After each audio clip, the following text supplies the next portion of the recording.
step softly and breathe slow. For tonight, we unlock stories whispered across time of ghostly promises, restless spirits, and shadows that remember your name. In this forgotten collection of chilling tales, ancient mansions creak, unseen footsteps follow, and cold fingers brush your shoulder when no one's there. Welcome to Haunted, tales of the supernatural, where the dead keep their word. How do you do, Doctor? I thought it was Janet. Janet's not home from school yet, Mother. Oh, well, I don't understand, Sally. It's quite unnecessary to have called the doctor. I've only got a bronchial cold. Maybe, but there's no need to take risks, is there? An examination won't go amiss now, will it, Mrs. Grove? Such a fuss. If you'll excuse me one moment, Doctor. Yes, of course, Mrs. Lake. But it's just that I've got something cooking. I'll be perfectly all right. I think Mrs. Grove and I will get along splendidly.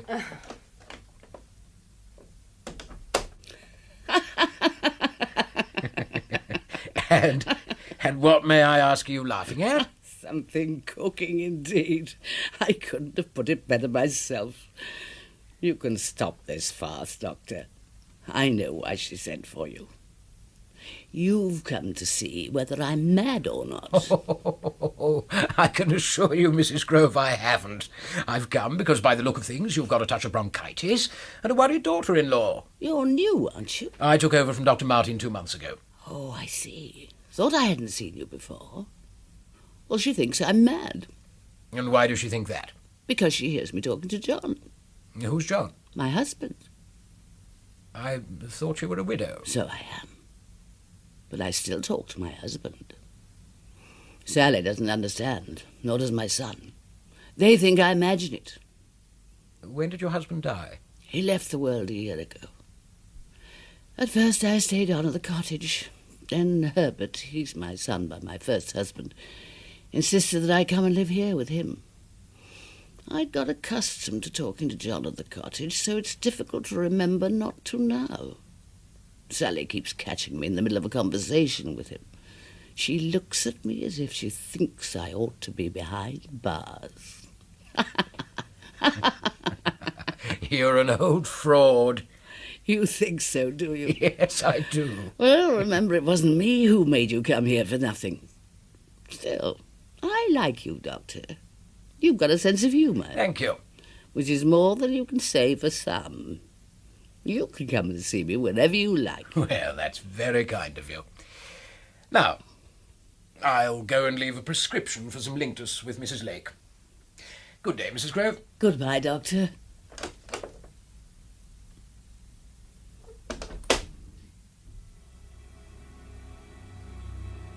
You see, John, I knew she'd tell him, so I thought I'd put my side of it first. I was right to tell him, wasn't I? Oh, John, really?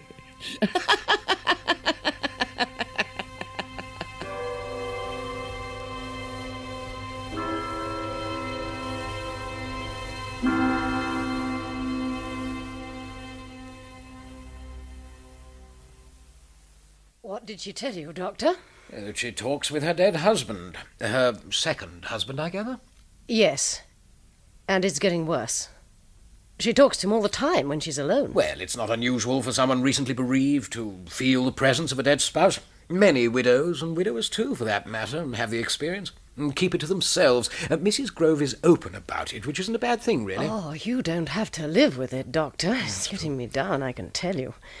My husband laughs it off and says it's harmless, but then she doesn't do it so much when he's around. I expect she thinks it's tactless. Oh, you see, my husband, Herbert, didn't exactly love John Grove. His mother deserted his father and him for John when Herbert was only a little boy. Still, he's very fond of his mother, and when she was left on her own, he asked her to come here to stay with us, although she's always made me feel uneasy. She's, weird, Doctor. Your mother-in-law mentioned Janet. Yes, she's our daughter. Oh, yes. Does she find Mrs. Grove, well, weird? I don't know. I've expected her to say, who is Gran talking to, but she never does. She sort of accepts it. You think I'm making a fuss about nothing. Oh, Janet, this is Dr. Raven, my daughter. Hello, young lady. Hello. Is Gran worse? No, she's coming along nicely. Oh, good. I brought her some of those wine gums she likes. I'll take them up to her. Oh, no, she might be asleep, darling. No, she's not. I can hear her talking. That's the first time she's actually mentioned it. They always do that. Do what? I never know what they're laughing at. Well, it's probably something quite innocent. Well, it doesn't sound like it to me. Oh, Doctor, I'm sorry. Perhaps it is getting me down. Gran's all right. She's pleased with the wine gums. I told her she ought to go to sleep for a while. Absolutely right. What was the joke about? Nothing I dare repeat in front of Mummy. It was something John said. That's all. Sally, are you sure she said that? Well, of course I'm sure, Herbert. Right in front of Dr. Raven. When he asked her what she was laughing at, she replied it was something John said, that's all. The way she said it, so casual. It was the casual way she said it that frightened me. Frightened you? Yes, you must do something. Go and speak to your mother. No, Herbert, while Janet's doing her homework. Oh, steady on, Sally. I mean it. Something has got to be done. She hasn't got much left in life, love. What's a bit of talking to herself matter? Please. Now. You look as though you've come to tell me off. No, not really, Mother. It's just... Well, it's just this business of talking to John. We can't have you upsetting Janet, can we? I don't upset her. Oh, Mother, listen to me. Now, John Grove is dead. Whatever you hear in your head, it's not him. You resent him. You always have. He took me away from you, but it was your own fault. Now, don't let's rake up old history again, please. That old history happens to be my life. I can't have you discussing him with Janet. When John speaks to me and Janet happens to be here, I can't ignore him. The child wouldn't expect me to.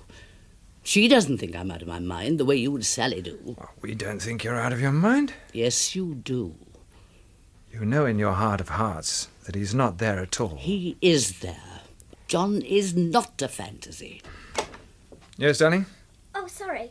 I thought Gran was alone. What do you want? I've come to talk to Gran. Let her stay, Herbert. We enjoy our little chats. All right. But remember what I said. Your father objects to me talking to John. Why shouldn't you talk to your husband? It doesn't strike you as strange, then? A bit. But then life is strange, isn't it? You never know what's going to happen next, do you? You know, my darling, you're so right. And so young to have recognised that. Do you know, Janet, my dear, at his funeral, I was saying to him in my mind, "Goodbye, my darling." And he gave that little chuckle, which I knew so well. And he said in reply, "Did you really think you'd got rid of me as easily as this? Not on your life." How fantastic. Did you laugh? I gave a rather undignified snort, which was taken, fortunately, for a sob. You are marvellous, Gran. Oh, I wish I had a dead husband to talk to. Much more fun than washing and getting meals ready all the time like Mummy does. You clean your room, don't you? Well, that's Mummy's idea. Although actually I don't mind. It means she doesn't have to go in there and nose around. Yes, privacy's nice. I miss it. When I was alone at the cottage and John was there, I neglected the housework, and he said, "You're a natural slut. Look at that dust." And he laughed so sweetly. People waste too much time dusting. Anyway, we're all made of dust, aren't we? Yes, John? What did he say? He said, "Only our bodies are." I wish I could hear him too. One day. Not yet. Herbert and your mother disapprove. As we live on charity in their house, we must respect their wishes. What's the joke, Gran? John's just uttered a word. A rude word. What was it? I know nearly all of them. Oh, no, I shouldn't. Oh, go on, please, Gran.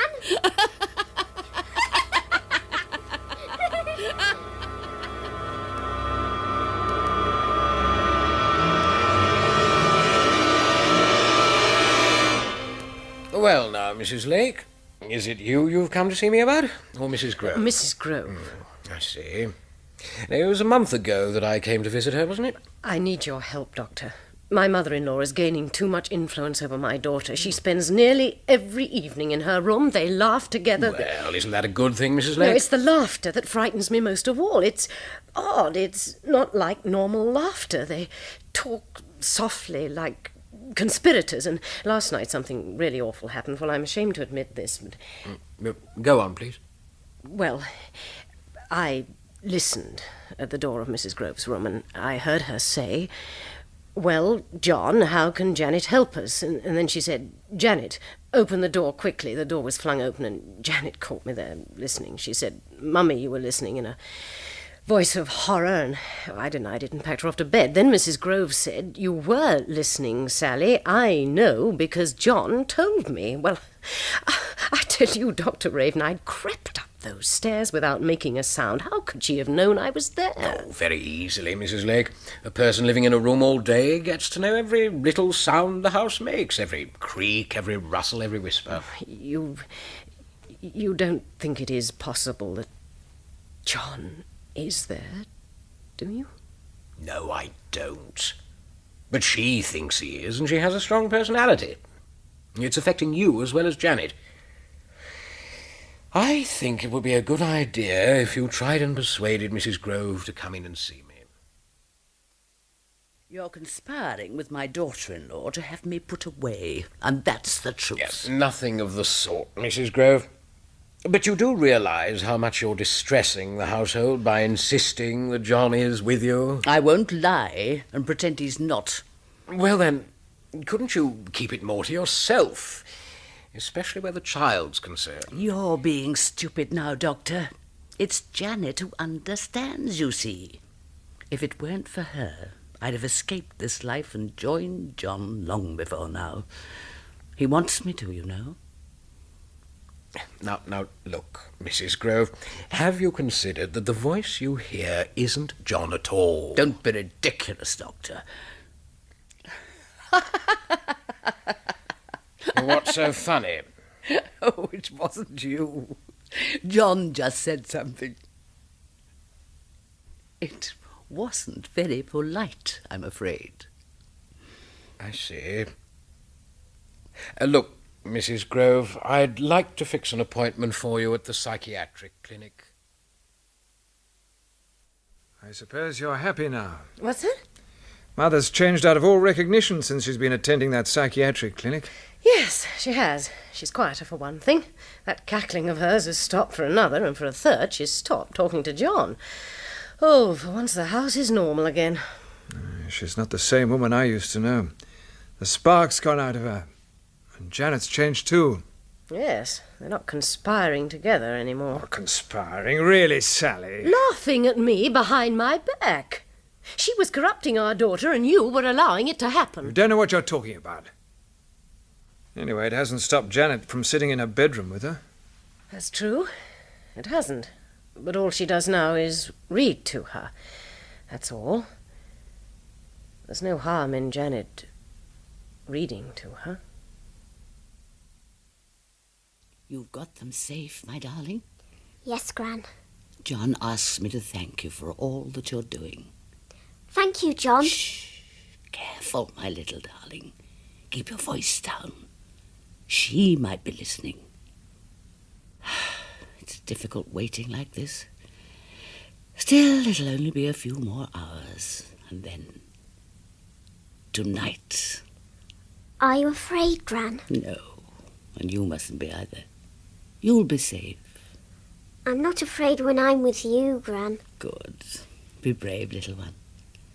Let me have them after they've gone to bed. Creep in like a little ghost, eh? What exactly will happen after? By tomorrow, you'll know.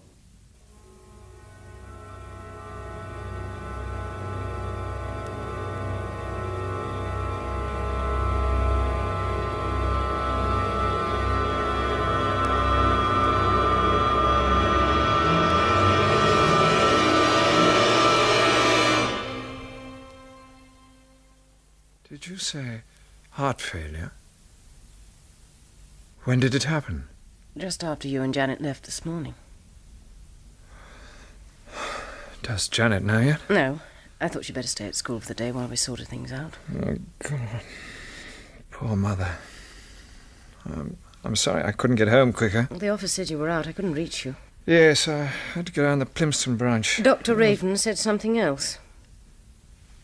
I didn't know whether to believe him or not. I mean, I find it hard to believe. What did he say, Sally? Well, he said there's reason to believe that your mother died from an overdose of those tablets the psychiatric clinic gave her. What?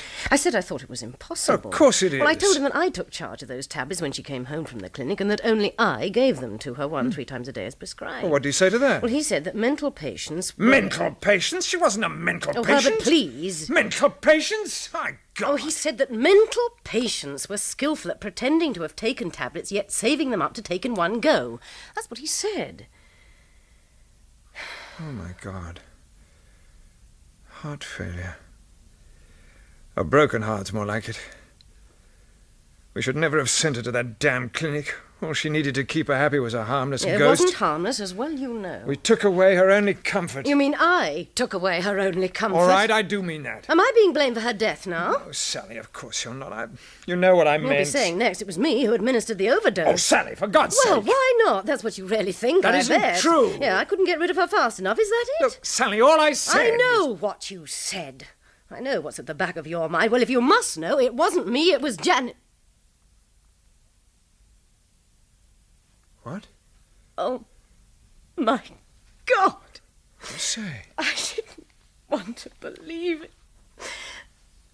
Sally, look at me. What do you mean it was Janet? But listen, I didn't want to think it, but... Well, while I was waiting for the doctor to come after I'd found your mother, I started to tidy up Janet's room. Well, you know, something to do. I mean, I just couldn't sit around. The silence...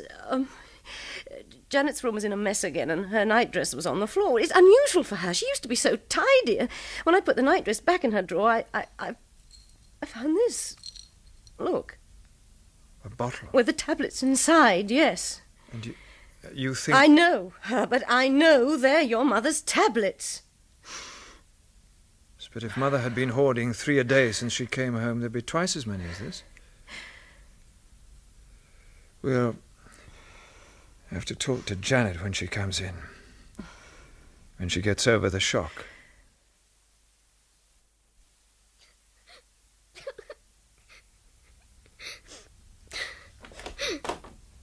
Hello? What are you doing? Hello. I thought you might be asleep. Just looked in to see how you were. I can't sleep. No. Looking for something, were you? What? In the drawer. Looking for something? No, just tidying things up. Your mother did that for you this morning. Oh, is that why I can't find anything? Unless, of course, you were looking for this. What is it? What does it look like? It's a bottle. A bottle of tablets. Grand's tablets. Did you steal them, Janet? No. Though someone seems to have taken them from me. Now, that's enough. Your mother found them and knew they couldn't possibly belong to you. They are mine. She had no right to take them. She had every right. Now tell me, how did you get them? Gran gave them to me. Why? To keep for her, that's all. But you knew she was supposed to be taking them to cure her illness. She wasn't ill. And she didn't need to be drugged out of her mind so she'd lose John. She needed John. At least they're together now, so they'll be happy. When Gran asked you to keep the tablets for her, did you know she wanted them saved? No, I just did as I was asked. Each day she saved 3 and passed them to me to keep safely until she asked for them back. And did she ask for them back? Yes, last night. So I gave them to her. But not all of them, eh? You kept these. There were too many. We saved too many. I see. Oh, Janet. Janet, darling. She died of an overdose, love. It would have been more of an overdose if you had given her all the tablets. Is that why you only gave her half? You loved her so much that you couldn't refuse to do what she wished, but at the same time, you hoped that if she didn't take enough, her plan might fail. Is that how you had worked it out in your mind? Yes, it's true. And now she's gone away and left me, and it's all my fault. No, darling, no, it's not your fault. She could always make people do what she wanted. Gran was a very persuasive lady. We'll never mention it again, love. Never. It's our secret. Yours, Mummy's, and mine. Okay?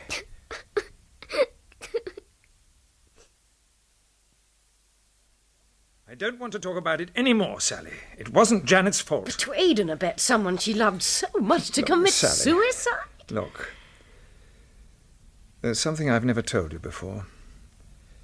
When I was a child, I used to carry messages between Mother and John Grove. I even helped her run away. You did? Even when you knew it meant leaving you behind? Now, the plan was that I should go with them. I funked it at the last minute, though. I let her down. I was tormented with guilt afterwards. You let her down? You let her down? You've never understood, Mother, and that's why you've never liked her. You see, she expected everything from those who professed to love her. She wouldn't even let poor old John die, would she? Well, at least your mother's death has rid this house of that abominable ghost or whatever it was. All right, Herbert. We'll try and forget the whole thing. We will, in time. But it will take time. Perhaps a holiday would help. I've got some time, I mean. Yes. Where's Janet now? Crying in her room. Gran? That you? I couldn't. I was too afraid. And now they've found the bottle and taken it away. What? I don't know what they've done with it. Honest, Gran. Janet? Yes, Mummy? Who were you talking to? No one. I was just learning some poetry. Saying it aloud to myself.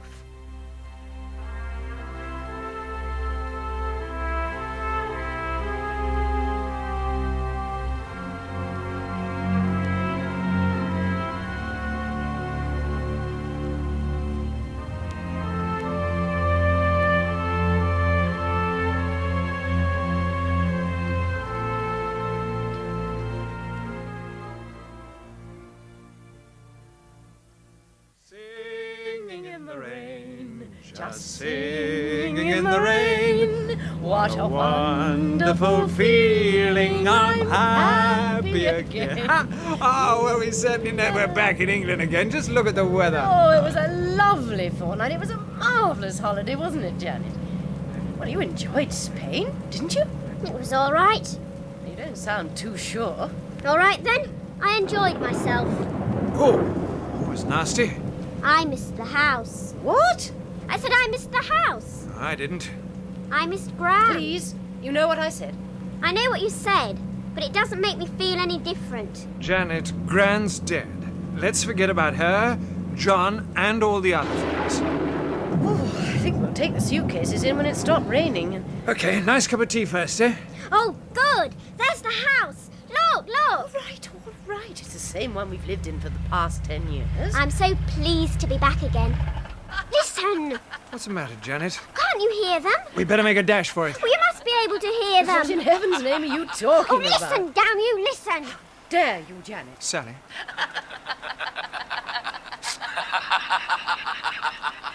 Oh, my God. Did you hear? You heard them, didn't you? No.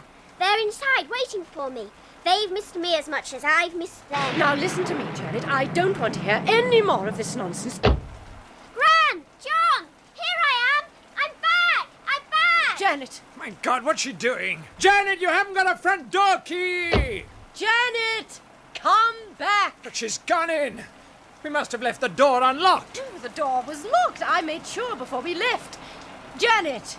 Janet!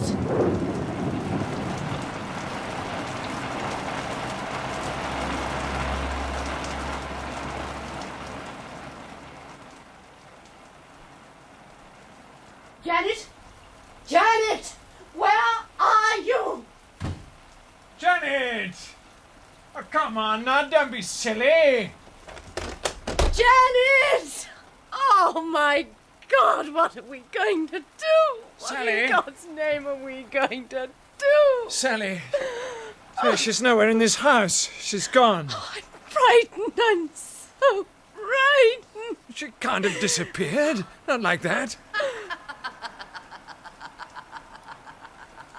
Herbert, listen. She's gone. Janet! Gone. She can't. Won't vanish. No. No, not vanished. She's lost. Lost.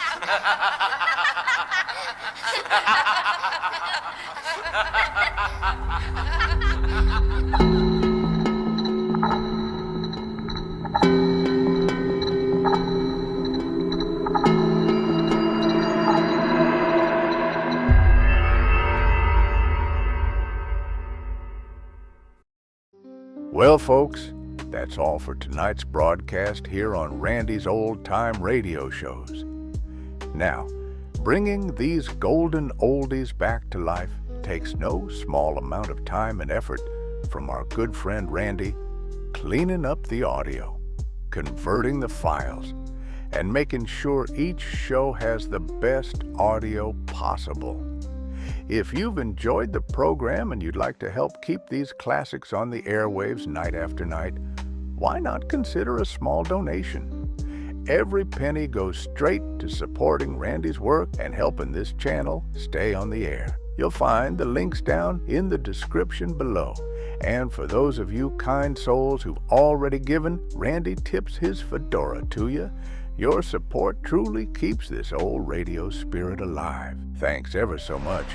And until next time, keep those dials tuned and keep the memories rolling.